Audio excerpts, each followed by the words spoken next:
नमस्कार, मैं हूं प्रभाकर मणि तिवारी। आप देख रहे हैं मेरा खास कार्यक्रम पॉलिटिक्स विद प्रभाकर। पहले की तरह आज भी चर्चा पश्चिम बंगाल की। पूरी पटकथा तैयार है, कोरोना का इंतज़ार है।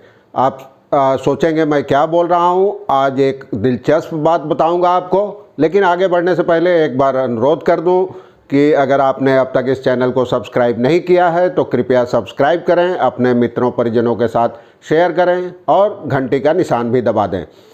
तो चलिए आज एक दिलचस्प राजनीति के दिलचस्प घटनाक्रम की चर्चा करता हूं। पूरी पटकथा तैयार है।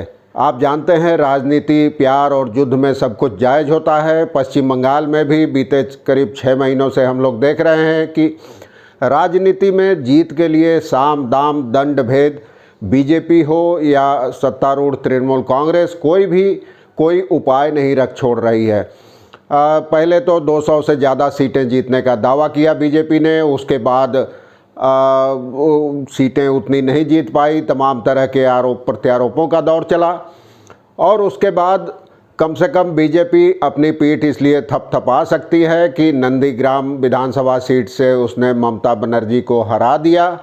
शुभेंदु अधिकारी ने वहां बहुत 1900 कुछ वोटों से जीत लिया। हालांकि उस पर भी पहले से सवाल उठ रहे हैं और अब ये मामला कलकत्ता हाई कोर्ट में है। लेकिन आप जानते हैं कि मुख्यमंत्री पद की शपथ ली है ममता ने विधानसभा चुनाव हार जाने के बाद भी, और नियमों के मुताबिक उनको 6 महीने के भीतर किसी न किसी सदन का सदस्य होना पड़ेगा और यहाँ ऊपरी सदन यानी विधान परिषद पश्चिम बंगाल में है नहीं, तो ममता को कहीं न कहीं से उपचुनाव जीतना पड़ेगा।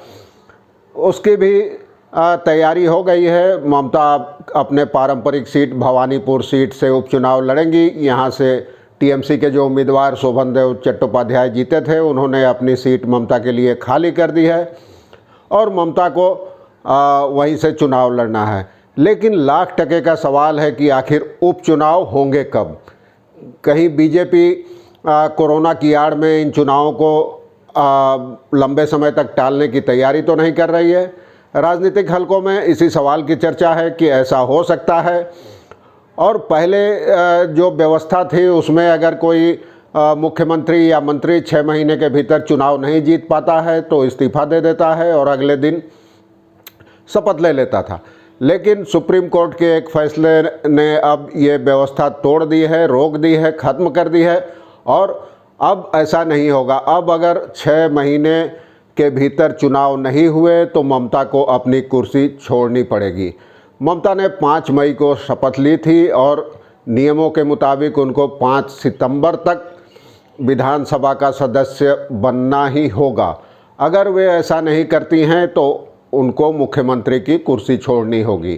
तो अब पश्चिम बंगाल के राजनीतिक हलकों में खासकर टीएमसी में अंदरूनी तौर पर ये चर्चा चल रही है कि आखिर उपचुनाव क्यों नहीं कराए जा रहे हैं। आप जानते हैं कि 2 उम्मीदवारों की मौत हो गई थी चुनाव से पहले ही मुर्शिदाबाद में, तो उन 2 सीटों पर चुनाव टाल दिए गए थे और वहाँ 17 अप्रैल को चुनाव होने थे। बाद में 17 मई की तारीख तय की गई, लेकिन कोरोना के कारण तब लॉकडाउन हो गया और चुनाव वगैरह सब स्थगित हो गया।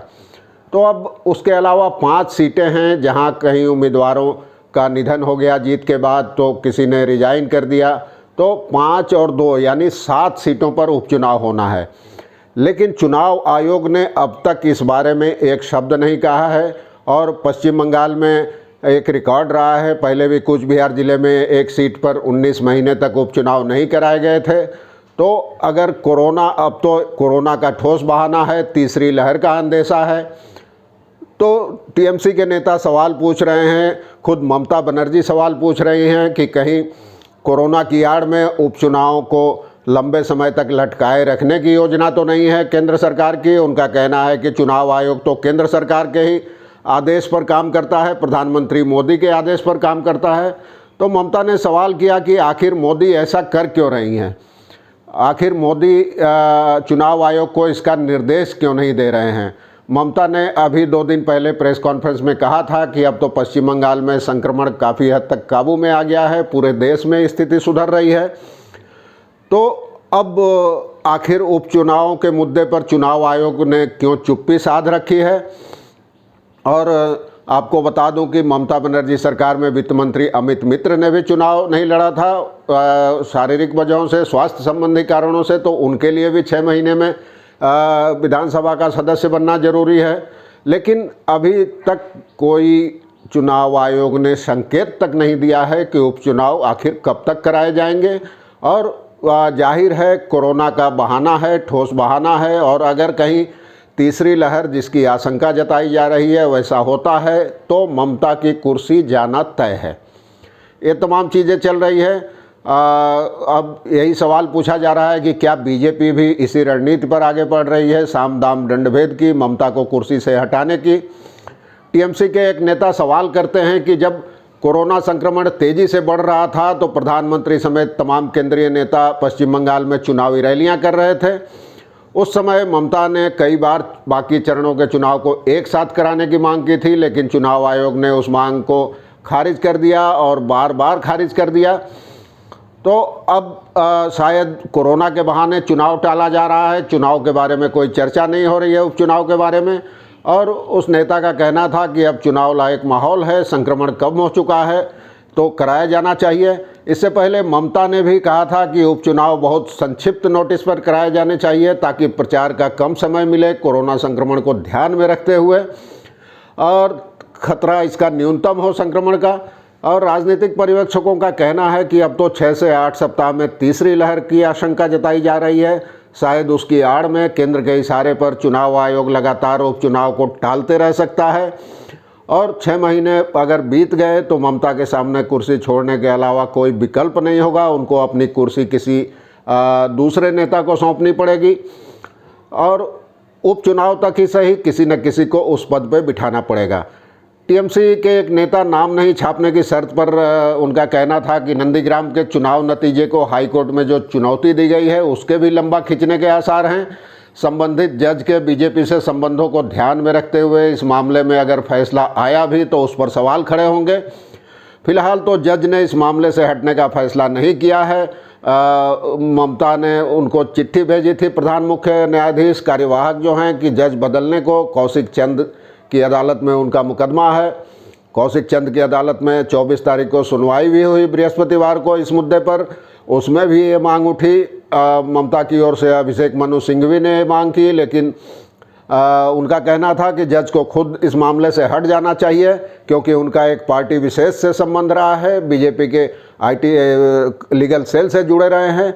जज ने भी सवाल जवाब किया। उनका कहना था कि अभिषेक मनु सिंघवी से कि आप भी तो कांग्रेस से जुड़े हैं, टीएमसी का मुकदमा लड़ रहे हैं।